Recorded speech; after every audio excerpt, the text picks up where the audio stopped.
Chapter 4. Dear Felix, I have found some work for you. First of all, we must have an eye-to-eye monologue and get things settled. As I happen to be going to Saxony on business, I suggest that you meet me at Tarnitz, which I hope is not far from your present whereabouts. Let me know without delay whether my plan suits you. If it does, I shall tell you the day, the hour, the exact place, and send you such money as your coming may cost you. The traveling life I led prevents me from having any fixed abode, so you had better direct your answer post office. Here follows the address of a Berlin post office, where the word Ardalian on the envelope. Goodbye for the present. I expect to hear from you. No signature. Here it is before me, the letter I finally wrote on that 9th of September, 1930. I cannot recollect now if the monologue was a slip or a joke. The thing is typed out on good eggshell blue notepaper, with a frigate for watermark, but it is now sadly creased and soiled at the corners. Vague imprints of his fingers, perhaps. Thus it would seem that I were on the receiver, not the sender. Well, so it ought to in the long run, for haven't we changed places, he and I? There are in my possession 2 more letters written on similar paper, but all of the answers have been destroyed. If I still had them, if I had, for instance, that idiotic one, which with beautifully timed nonchalance I showed to Orlovius, and then destroyed like the rest, it would be possible now to adopt an epistolic form of narration, a time-honored form with great achievements in past. From X to Y, dear Y, and above you are sure to find the date. The letters come and go quite like the ding-dong flight of a ball over a net. The reader soon ceases to pay attention whatever to the dates, and indeed what does it matter to him whether a given letter was written on the 9th of September or on the September the 16th? Dates are required, however, to keep up the illusion. So it goes on, X writing to Y and Y to X. Page after page, sometimes an outsider Z intrudes and adds his own little contribution to the correspondence. But he does so with the sole aim of making clear to the reader, not looking at him the while, except for an occasional squint, some event which for reasons plausibly and the like, neither X nor Y could very well have explained. They too write with circumspection. All those "do you remember that time when's" detailed recollections follow, are brought in, not so much with the object of refreshing Y's memory, as in order to give the reader the required reference, so that on the whole the effect produced is rather droll. Those neatly inscribed and perfectly unnecessary dates being, as I have already said, especially good fun, and when at last Z butts in suddenly with a letter to his own personal correspondent, for it is a world consisting of correspondence that such novels imply, telling him of X's and Y's death, or else of their fortunate union, the reader finds himself feeling that he would prefer the most ordinary missive from the tax collector to all this. As a rule, I have always been noted for my exceptional humorousness. It goes naturally with a fine imagination. Woe to the fancy which is not accompanied by wit. One moment I was copying that letter, and now it was vanished somewhere. I can continue. It had slipped under the table. A week later the answer arrived. I had been to the post office 5 times, and my nerves were on edge. Felix informed me that he gratefully accepted my suggestion. As often happens with the uneducated people, the tone of his letter was in complete disagreement with that of his usual conversation. His epistolary voice was a tremulous falsetto, with lapses of eloquent huskiness, whereas in real life he had a self-satisfied baritone, sinking to a didactic bass. I wrote to him again, and this time enclosing a 10-mark note, and asking him to meet me on the 1st of October at 5 p.m., near the bronze equestrian statue at the end of the boulevard which starts left of the railway station square, at Tarnitz. I did not remember either that bronze rider's identity, some vulgar and mediocre Herzog, I believe, or the name of the boulevard, but one day while driving through Saxony in the car of a business acquaintance, I got stranded for 2 hours at Tarnitz, my companion trying to perform some complicated telephoning, and as I have always possessed a memory of the camera type, I caught and fixed that street, that statue, and other details. Quite a small-sized photo, really, though if I know a way of enlarging it, one might even discern the lettering of shop signs, for that apparatus of mine is of an admirable quality. My letter of September the 16th is handwritten. I dashed off the post office, being so excited by receiving a reply to mine of the 9th inst. that I had not the patience to wait till I got to a typewriter. Also, there was yet no special reason to be shy of any of my several hands, for I knew I should prove the recipient eventually. After posting the letter, I felt what probably a purple-red-veined, thick maple leaf feels during its slow flutter from branch to brook. A few days before the 1st of October, I happened to walk with my wife through Tiergarten. There on a footbridge we stopped at our elbows upon the railing. Below, on the still surface of the water, we admired the exact replica, ignoring the model, of course, of the park's autumn tapestry of many-hued foliage, the glassy blue of the sky, the dark outlines of the parapet of our inclined faces.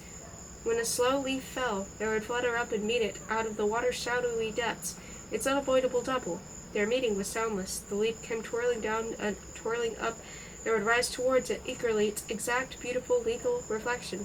I could not tear my gaze away from those inevitable meetings. "Come on," said Lydia, and sighed. "Autumn, autumn," she said after a while. "Autumn. Yes, it is autumn." She already wrote her leopard-spotted fur coat. I lagged behind and pierced falling leaves with my cane.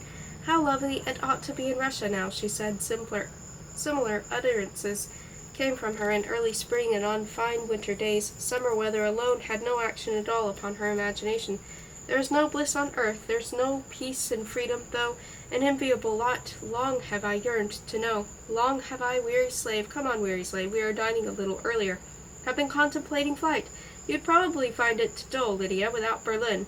Without Ardalian's Volgograd? Why, no, I want awfully to go somewhere, too.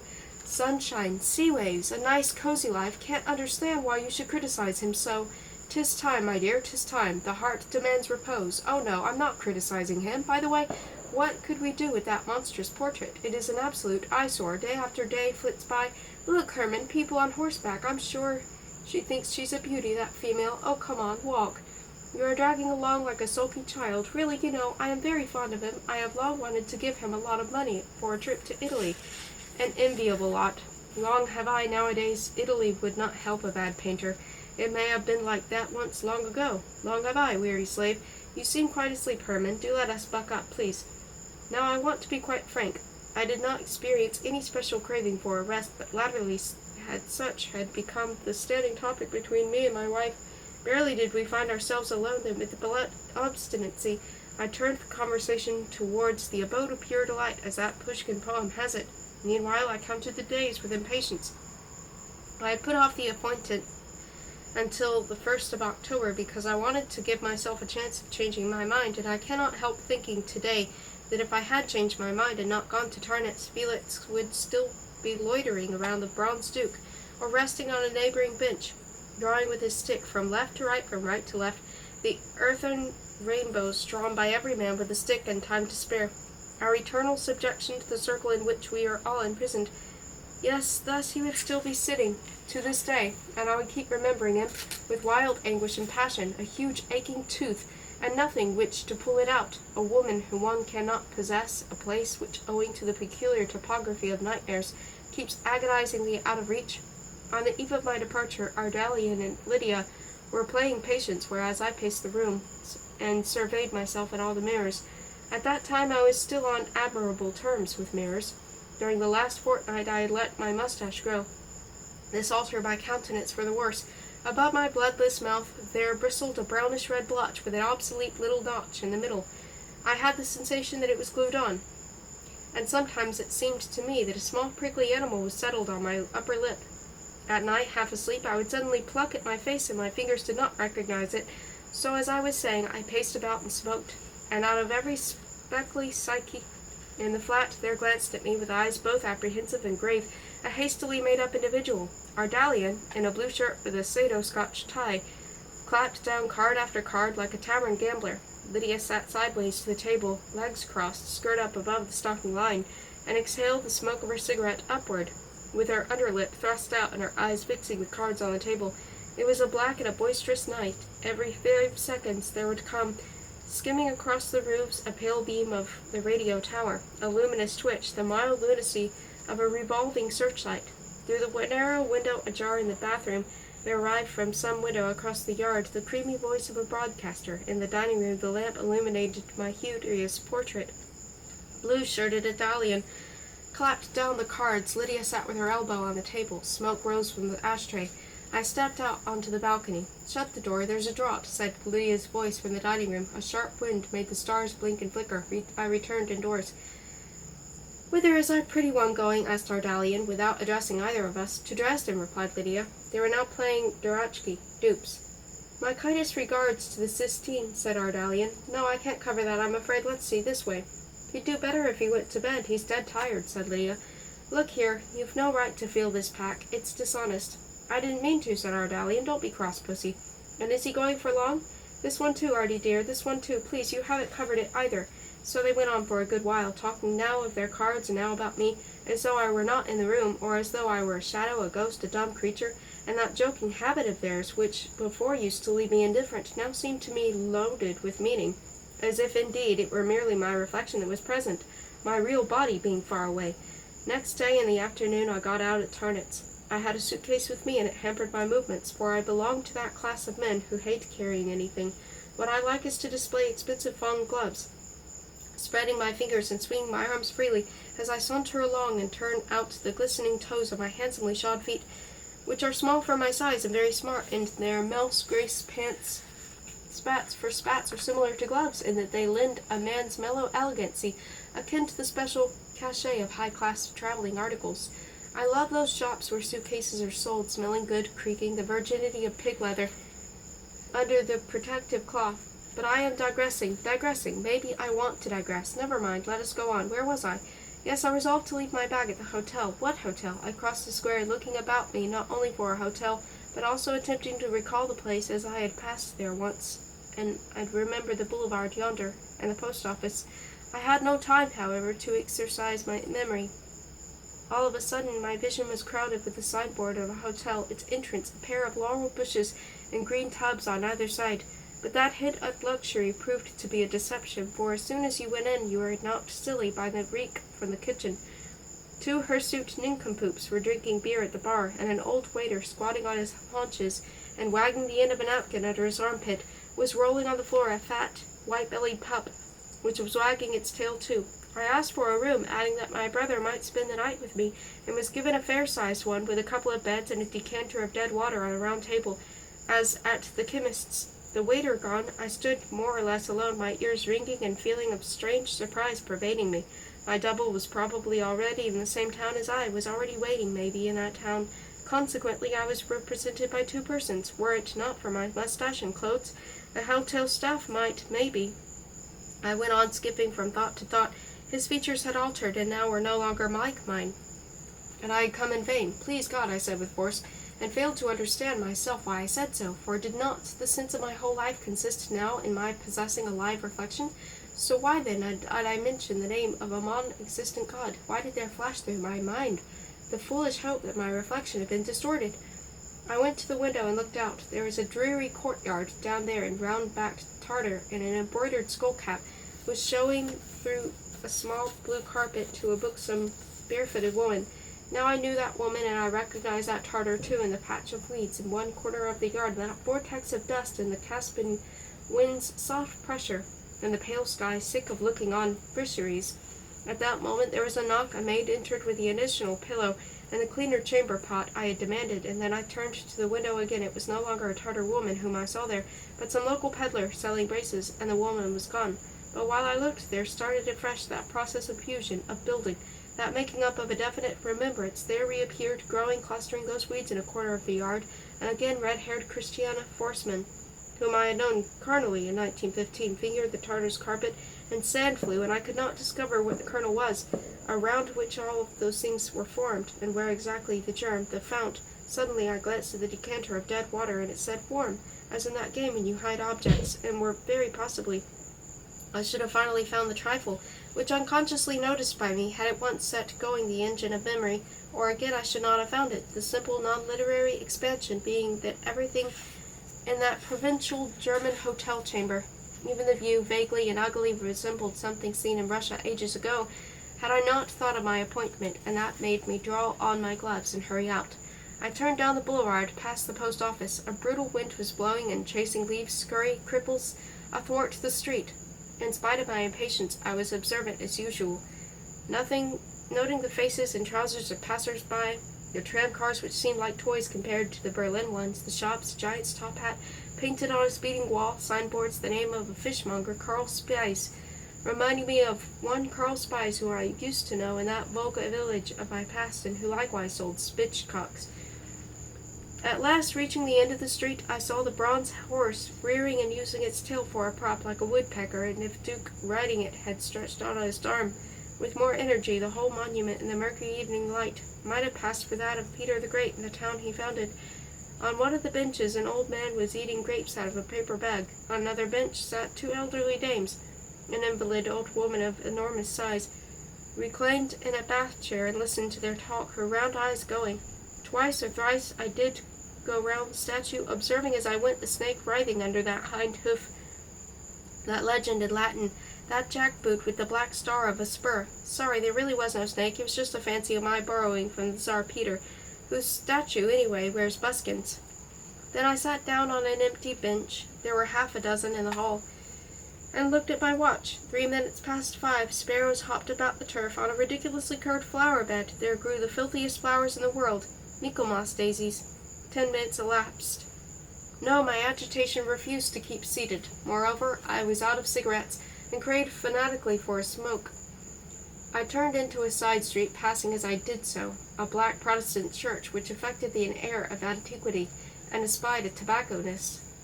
The automatic bell continued to whir after my entering, as I had not closed the door. "Will you please?" said the bespectacled woman behind the counter, as I stepped back and shut the door sharply. Just above it was one of our Dalian still-life pictures, a tobacco pipe, on green cloth, 2 roses. "How on earth did you?" I asked with a laugh. She did not understand at first, and then answered, "My niece painted it, my niece who died recently." Well, I'm darned, thought I, for had I not seen something very similar, if not identical, among our Dalian's pictures? Well, I'm darned. "Oh, I see," I said aloud. "Have you got—" I named the brand I usually smoked, paid for cigarettes, and went out. 20 minutes past 5, not daring to return to the assigned place, also giving fate a chance of altering its program, and still feeling nothing, neither annoyance nor relief, I walked for a pretty long time down the side street which led me away from the statue, and at every other step I stopped, trying to light my cigarette, but the wind kept filching my light until I took shelter under the porch, thus blasting the blast. What a pun! I stood under the porch and looked at 2 little girls playing marbles, rolling by turn, the iridescent orb now bending to give it a push with the back of the finger, now compressing it between the feet to release it with a pop, and all this in order that the marble should trickle into a tiny pit in the ground under a double-trunked birch tree. As I stood looking at that concentrated, silent, and minute game, I somehow found myself thinking that Felix could not come for the simple reason that he was the product of my imagination, which hankered after reflections, repetitions, masks, and that my presence in a remote little town was absurd and even monstrous. Oh, I do remember that little town, and feel oddly perplexed. Should I go on giving instances of such aspects of it, which in a horribly unpleasant way echoed things I had somewhere seen long ago? It even seems to me now that it was that town, constructed of certain refuse particles of my past, where I discovered in it things most remarkably and most uncannily familiar to me. A low, pale blue house, the exact counterpart of which I had seen in a St. Petersburg suburb, an old clothes shop, which suits that had belonged to dead acquaintances of mine, a street lamp bearing the same number. I always like to notice the number of street lamps, as one had stood in front of a Moscow house where I lodged, and nearby the same bare birch tree, with the same forked trunk and an iron corset. Ah, that is what made me look at the number on the lamp. I could, if I chose, give many more examples of that kind, some of which are so subtle, so, how shall I put it, abstractly personal, as to be unintelligible to the reader, whom I pet and pamper like a devoted nurse. Nor am I quite certain of the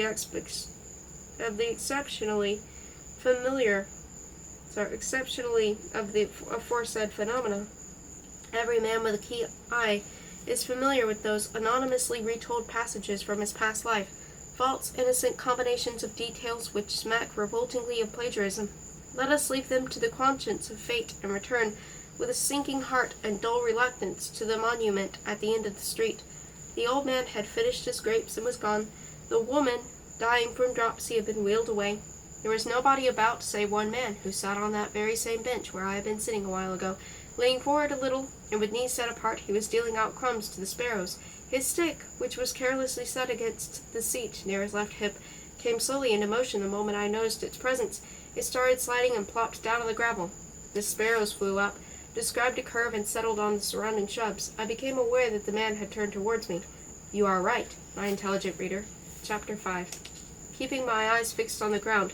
I shook his right hand with my left, simultaneously picked up the fallen stick, and sat down on the bench beside him. "You are late," I said, without looking at him. He laughed. Still without looking, I unbuttoned my overcoat, removed my hat, passed my palm across my head. I felt hot all over. The wind had died in the madhouse. "I recognized you at once," said Felix, with a fawning, idiotically conspirative manner. I was looking now at the stick in my hands. It was a stout, weathered stick, and its lime wood notched in one place, and the owner's name neatly branded on it, Felix so-and-so, and under that the date, and then the name of his village. I put it back on the bench, with the fleeting thought that he had come on foot, the rascal. At last, bracing myself, I turned toward him. Still, it was not at once that I glanced at his face. I started working from his feet upward, as one sees on the screen when the cameraman is trying to be tantalizing. First came big dusty shoes, thick socks, sloppy about the ankles, then shiny blue trousers, the corduroy ones having presumably rotted, and a hand holding a crust of dry bread. Then a blue coat over a dark gray sweater, still higher the soft collar that I knew, though now comparatively clean. There I stopped. Should I leave him headless or go on building?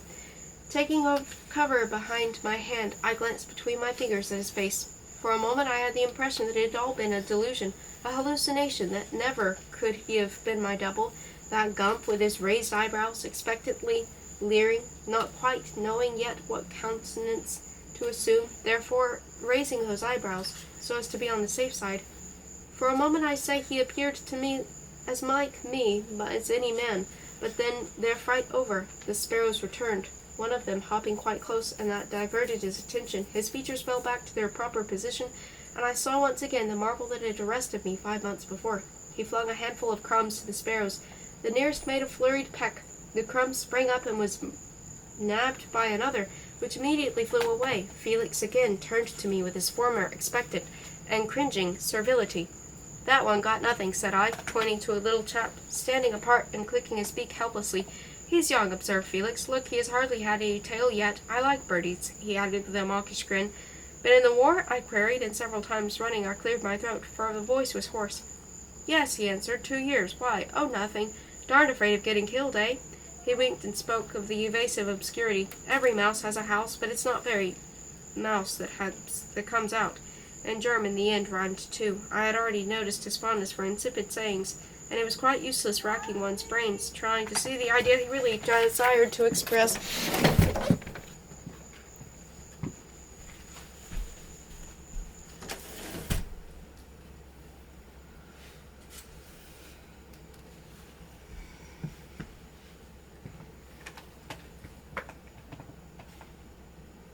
"That's all. There is no more for you," said he, and an aside to the sparrows. "I like squirrels, too," again that wink.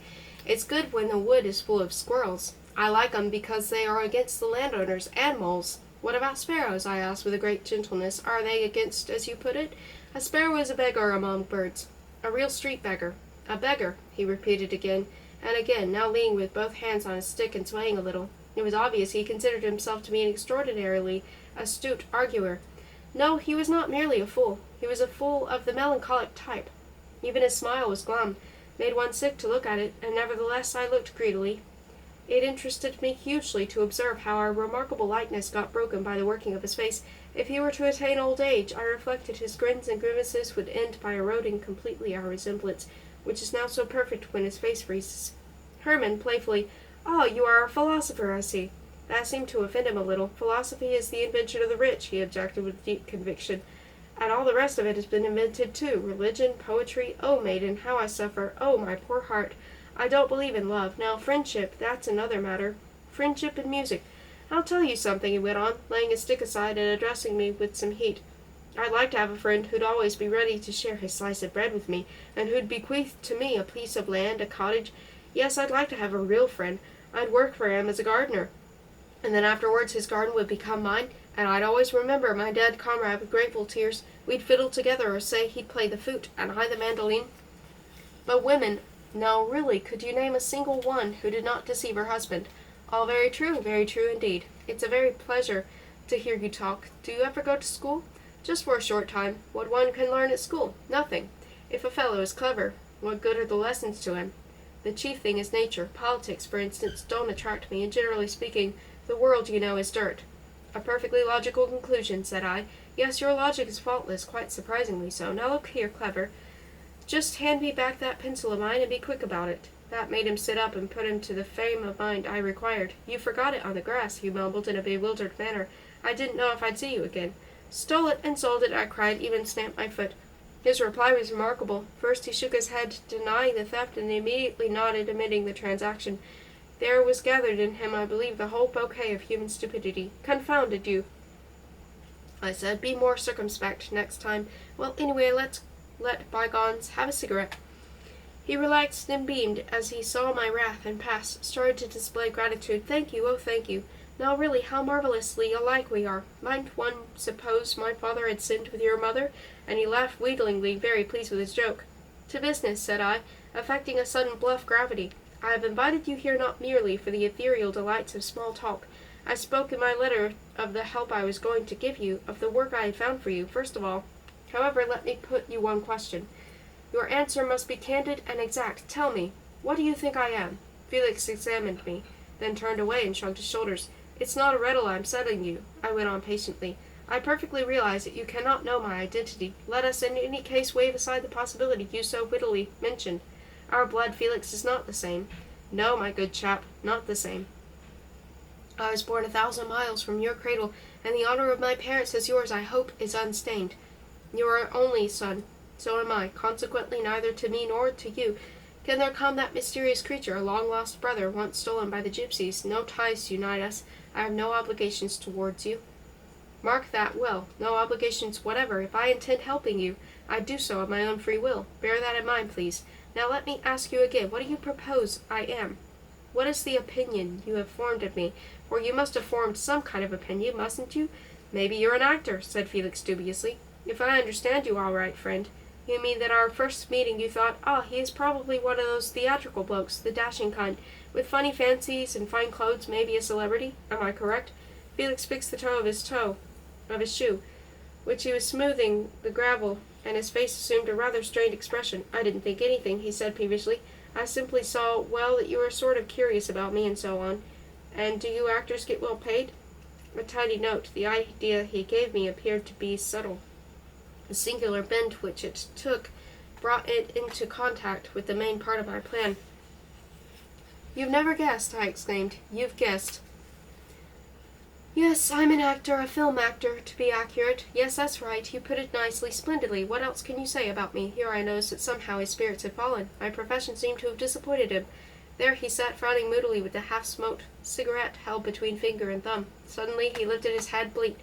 And what kind of work do you want to offer me? He inquired without his former ingratiating sweetness.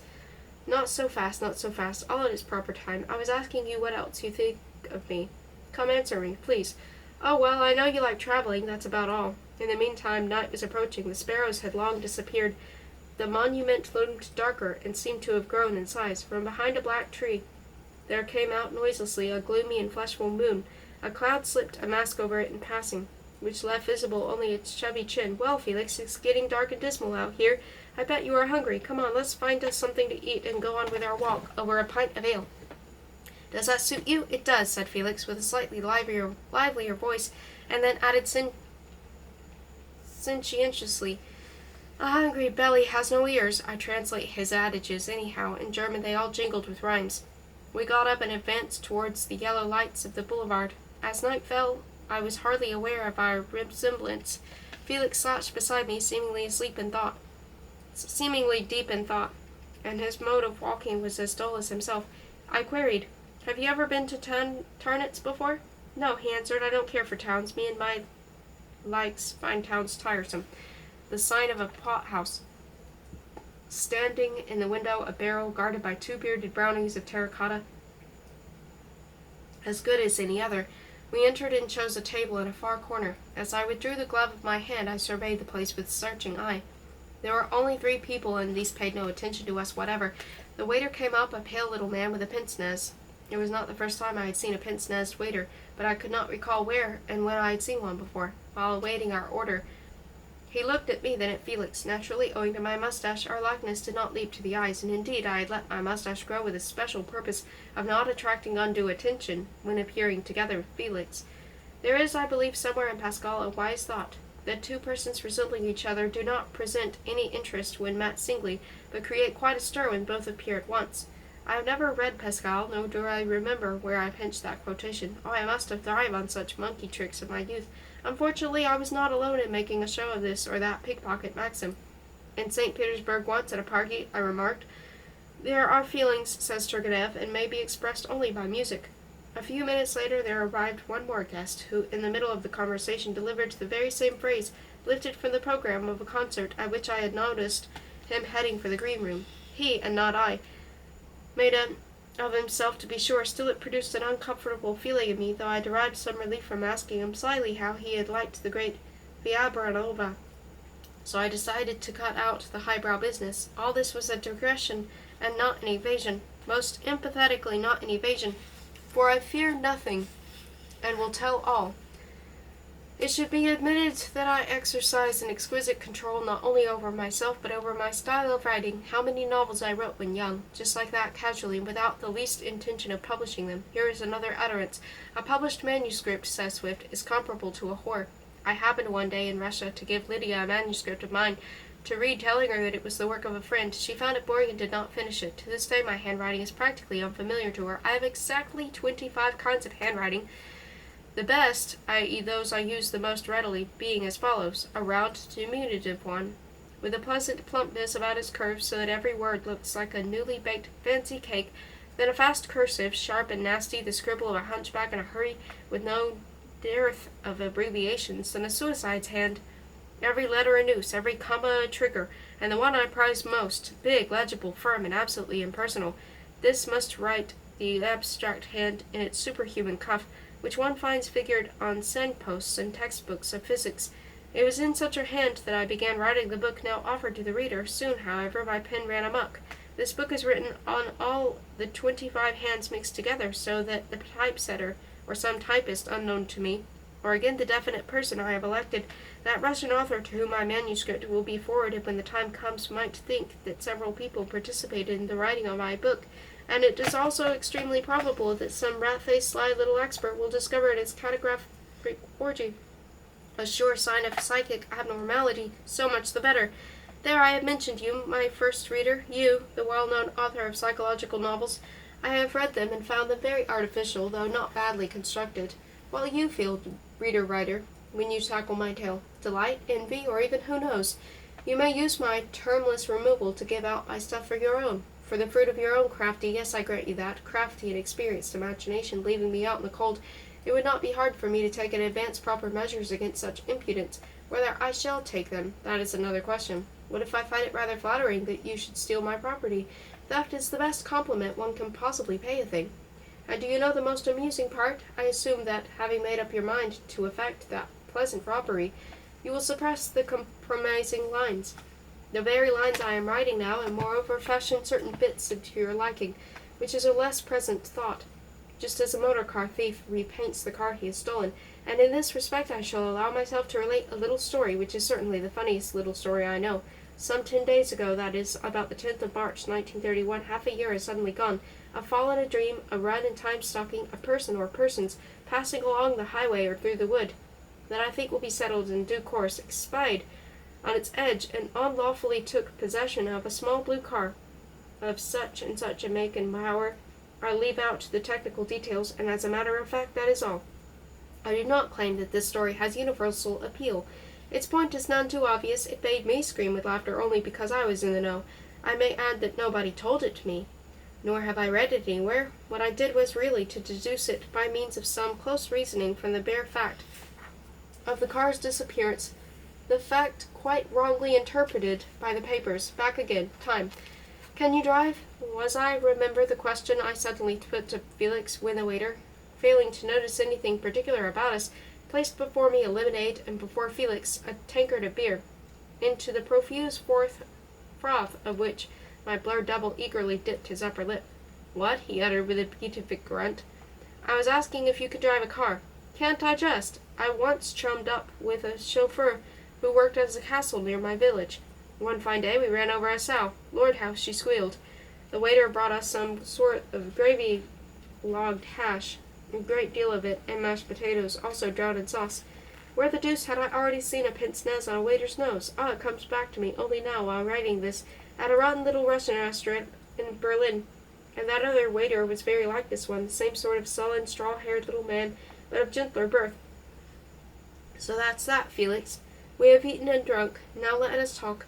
You have made certain suppositions concerning me, and these have proved correct. Now, before going deeper into this business at hand, I want to sketch out for your benefit a general picture of my personality in life. You won't be long in understanding why it is urgent. To begin with, I took a sip and resumed. To begin with, I was born of a rich family. We had a house and a garden. Ah, what a garden, Felix! Imagine, not merely rose trees, but rose thickets. Roses of all kinds, each a variety bearing a framed label. Roses, you know, receive names as resounding as those given to race-horses. Besides roses, there grew in our garden a quantity of other flowers, and when of a morning the whole place was brilliant with dew, the sight, Felix, was a dream. When still a child, I loved to look after our garden. Well did I know my job. I had a small watering can, Felix, and a small mattock, and my parents would sit in the shade of an old cherry tree, planted by my grandfather, and look on with tender emotion at me, the small busybody. Just imagine the picture, engaged in removing from the roses and squelching caterpillars that looked like twigs. We had plenty of farmyard creatures, as for example rabbits, and the most oval animal of all, if you know what I mean, and choleric turkeys with carbuncular caruncles. I made a gobbling sound, and darling little kids and many, many others. Then my parents lost all their money and died, and the lovely garden vanished, and it is only now that happiness seems to have come my way once more. I have lately managed to acquire a bit of land on the edge of a lake, and there will be a new garden still better than the old one. My sappy boyhood was perfumed through and through with all those flowers and fruits, whereas the neighboring wood, huge and thick, cast over my soul a shadow of romantic melancholy. I was always lonely, Felix, and I am lonely still. Women, no need to talk of those fickle and lewd beings. I have traveled a good deal, just like you. I love to rove with a bag strapped to my shoulders, although, to be sure, there are always certain reasons, which I wholly condemn, for my wanderings to be more agreeable than yours. Is it a really striking thing? Have you ever pondered over the following matter? Two men, alike poor, live not alike, one, say you, frankly and hopelessly, leading a beggar's existence, while the other, though quite as poor, living in very different style, a carefree, well-fed fellow, moving among the gay rich.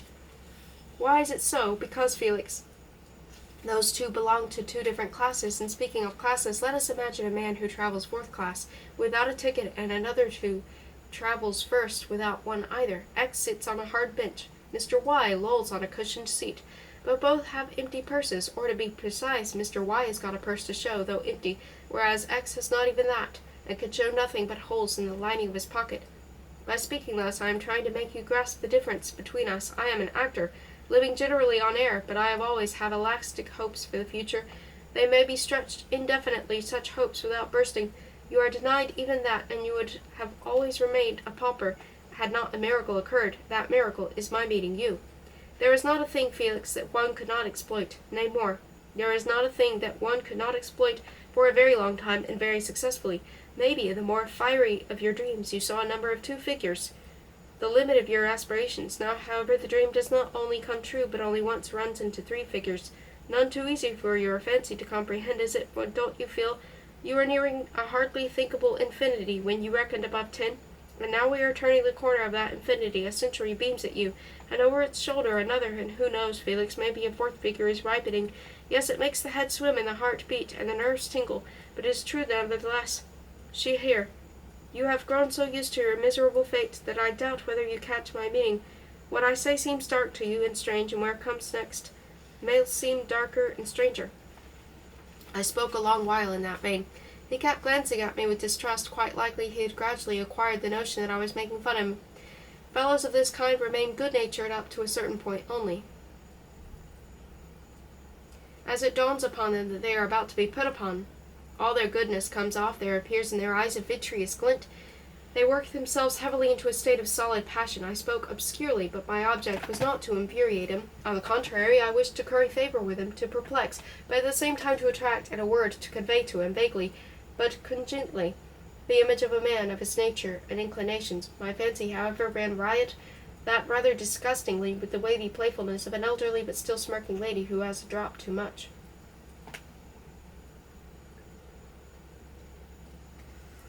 Upon my noting the impression I was making, I stopped for a minute, half sorry I'd frightened him, but then all at once I felt how sweet it was to be able to make one's listener thoroughly uncomfortable, so I smiled and continued thus. You must forgive me, Felix, for all this chatter, but you see I seldom have occasion to take my soul for an outing. Then, too, I am in a great hurry to demonstrate myself from all sides, for I want to give you an exhaustive description of the man with whom you will have to work, the more so as the work in question will be directly concerned with our resemblance. Tell me, you do know what an understudy is? He shook his head. His lower lip drooped. I had long observed that he breathed preferably through his mouth, his nose being stuffed up or something. If you don't, let me explain. Imagine that the manager of a film company. You have been to the cinema, haven't you? Well, yes. Good. So imagine that such a manager or director... Excuse me, friend. You seem to be wanting to say something? Well, I haven't been often. When I want to spend money, I find something better than pictures. Agreed, but there are people who think differently. If there weren't, then there wouldn't be such a profession as mine, would there? So as I was saying, director is offered for me for a small remuneration, something like $10,000, just a trifle certainly, just air. But prices have dropped nowadays. To act in a film where the hero is a musician, this suits me admirably. As in real life, I love music too, and can play several instruments. On summer evenings I sometimes take my violin to the nearest grove. But to get back to the point, an understudy, Felix, is a person who can, in a case of an emergency, replace a given actor. The actor plays his part, with the camera shooting him. An insignificant little scene remains to be done. The hero, say, is to drive past in his car, but he can't. He is in bed, with a bad cold. There's no time to be lost, and so his double takes over, and coolly sails past in the car. Splendid that you can manage cards. And then at last the film is shown. Not a single spectator is aware of the substitution. The better the likeness, the dearer its price. There even exist special companies whose business consists in supplying movie stars with star ghosts. And the life of the ghost is fine, seeing he gets a fixed salary but has to work only occasionally, and not much work either, just putting on exactly the same clothes as the hero and whizzing past in a smart car in the hero's stead. That's all. Naturally, an understudy ought not to blab about his job. There would be a heck of a row if some reporter got wind of the stratagem, and the public learns that a bit of its pet actor's part had been faked. You understand now why I was so delightfully excited finding you exactly a replica of myself. That has always been one of my fondest dreams. Just think how much it means to me, especially at the present when I am filming has started, and I, a man of delicate health, am cast for a leading part. If anything happens to me, they at once call you. You arrive. Nobody calls me, and I arrive nowhere, interrupted Felix. Why do you speak like that, my dear chap? Said I, with a note of gentle rebuke. Because, said Felix, it is unkind of you to pull a poor man's leg. First I believed you. I thought you'd offer me some honest work. It's been a long, dreary tramp coming here. Look at the state of my soles. And now, instead of work, no, it doesn't suit me. I'm afraid there is a slight misunderstanding, I said softly. What I'm offering to you is neither debasing nor unduly complicated. We'll sign an agreement. You'll get 100 marks per month from me. Let me repeat, the job is ridiculously easy, child's play. You know the way children dress up to represent soldiers, ghosts, aviators? Just think you'll be getting a monthly salary of 100 marks solely for putting on, very rarely, once a year perhaps, exactly the same clothes and I'm wearing as present. Now do you know what we ought to do? Let us fix some date to meet and rehearse some little scene, just to see what it looks like. I don't know a thing about such matters, and don't care to know, objected Felix rather rudely, but I'll tell you something. My aunt had a son who played the buffoon at fairs. He boozed and was too fond of girls, and my aunt broke her heart over him until the day when, thank God, he dashed his brains out by missing a flying swing and his wife's hands. All those picture houses and circuses, did it actually go on like this? Am I faithfully following the lead of my memory, or has perchance my pen mixed the steps and wantonly danced away? There was something a shade too literary about the talk of ours, smacking of thumb-screw conversations in those stage taverns where Dostoevsky is at home. A little more of it, and we should hear that sibilant whisper of false humility, that catch of the breath, those repetitions of incantatory adverbs, and then all the rest of it would come, the mystical trimming dear to that famous writer of Russian thrillers. It even torments me that way. That is, it does not only torment me, but quite muddles my mind, and that I dare say it is fatal to me, the thought that I have somehow been too cocksure about the power of my pen. Do you recognize the modulations of that phrase? You do. As for me, I seem to remember that talk of ours admirably, with all its innuendos and visu podnogustu, the whole subunguality, The secret under the nail, to use the jargon of torture chamber, where fingernails were prized off, and a favorite term, enhanced by italics, with our national expert in soul argue and the aberrations of human self-respect. Yes, I remember that talk, and I'm unable to render it exactly. Something clogs me, something hot and abhorrent, and quite unbearable, which I cannot get rid of, because it is sticky as a sheet of flypaper into which one has walked naked in a pitch-dark room. And what is more, you cannot find the light. No, our conversation was not such as it was set down here. That is, the words, maybe, were exactly as stated. Again, that little gasp, but I have not managed or not dared to render the special noises accompanying it. There occurred queer fadings or cloudings of sound, and then again that muttering, that susurration, and suddenly a wooden voice clearly pronouncing, "Come, Felix, another drink." The brown floral design on the wall, an inscription explaining testily that the house was not responsible for lost property, the cardboard rounds serving as bases for beer with hurriedly penciled sum across one of them, and the distant bar at which a man drank, legs twisted into a black scroll and smoke encircling him. All these were commentative notes on our discourse, as meaningless, however, as those in the margins of Lydia's trashy books. Had the trio sitting by the blood-red window curtain far from us, had they turned to look at us, those three quiet and morose carousers, they would have seen the fortunate brother and the luckless brother, one with the small mustache and sleek hair, the other clean-shaven but needing a haircut, that ghostly little mane down the scruff of his lean neck, facing each other, both sitting alike, elbows on the table and fits at the cheekbones. Thus we were reflected by the misty, and to all appearances, sick mirror, with a freakish slant, a streak of madness, a mirror that, surely, would have cracked at once, had it chanced to reflect one single genuine human countenance. Thus we sat, and I kept my persuasive drone. I am a bad speaker, and the oration, which I seemed to render a word by word, did not flow with the lissom glide it had on paper. Indeed, it is not really possible to set down my incoherent speech, that tumble and jumble of words, that forlornness of subordinated clauses, which have lost their masters and strayed away, and all the superfluous gibber that gives words a support or a creep-hole. But my mind worked so rhythmically and pursued its quarry at such a steady pace that the impressions now left me by the trend of my own words is anything but tangled or garbled. My object, however, is still out of reach. The fellow's resistance, proper to one of limited intelligence and timorous humor, had to be broken down somehow. So seduced was I by the neat naturalness of the theme that I overlooked the probability of its being distasteful to him, and even its frightening him off as unnaturally as it had appealed to my fancy.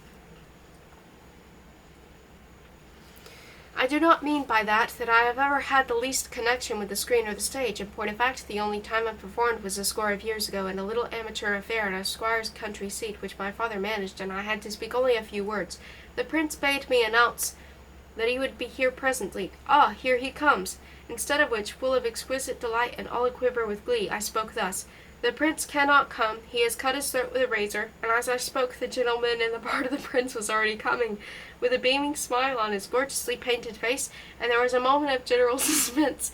The whole world was held up, and to this day I remember how deeply I inhaled the divine ozone of monstrous storms and disasters. But although I have never been an actor in the strict sense of the word, I have nevertheless, in real life, always carried about with me a small folding theater, and have appeared in more than one part, and my acting has always been superfine.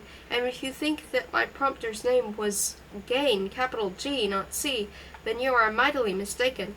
It is not so simple, my dear sirs. In the case of my talk with Felix, however, my performance proved to be merely at a loss of time, for I suddenly realized that if I went on with that monologue about filming, he would get up and leave, returning to the 10 marks I had sent him.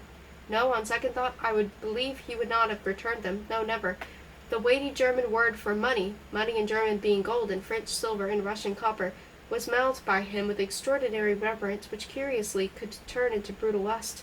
But he would have certainly gone away, with an "I shan't be insulted" air. To be perfectly frank, I do not quite see why everything linked with that theatre or cinema seemed so utterly atrocious to him. Strange, foreign, yes, but atrocious? Let us try to explain it by the German plebeian's backwardness. The German peasant is old-fashioned and prudish, but just try, one day, to walk through a village in nothing but swimming trunks. I have tried, so I know what happens. The men stand stock still, the women titter, hiding their faces quite like parlour maids in old-world comedies. I fell silent. Felix was silent too, tracing lines on the table with a finger. He had probably expected me to offer him a gardener's job or that of a chauffeur, and was now disappointedly and sulky. I called the waiter and paid. Once again we were pacing the streets. It was sharp like night. Among small clouds curled like an astrakhan, a shiny flat moon kept sliding in and out. Listen, Felix, our talk is not finished. We cannot leave it like that. I've booked a room in a hotel. Come along. You'll spend the night with me. He accepted this as his due. Slow as his wits were, he understood that I needed him, that it was unwise to break off our relations without having arrived at something definite.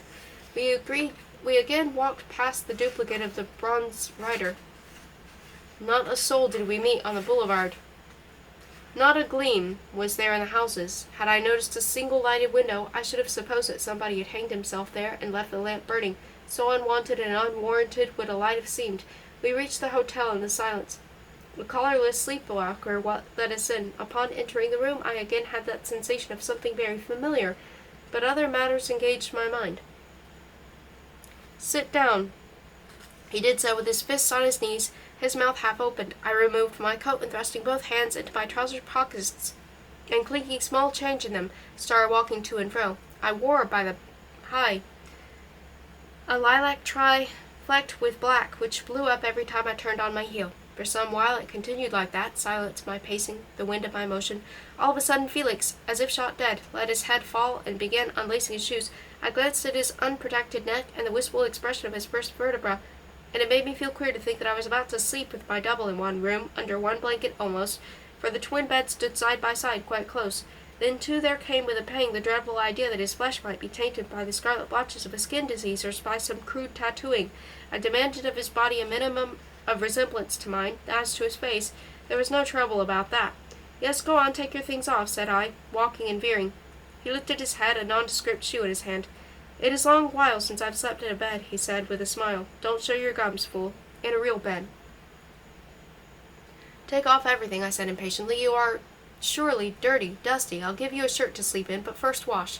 Grinning and grunting, perhaps a trifle shy of me, he stripped to the skin and proceeded to douche his armpits over the basin of the cupboard-like washstand.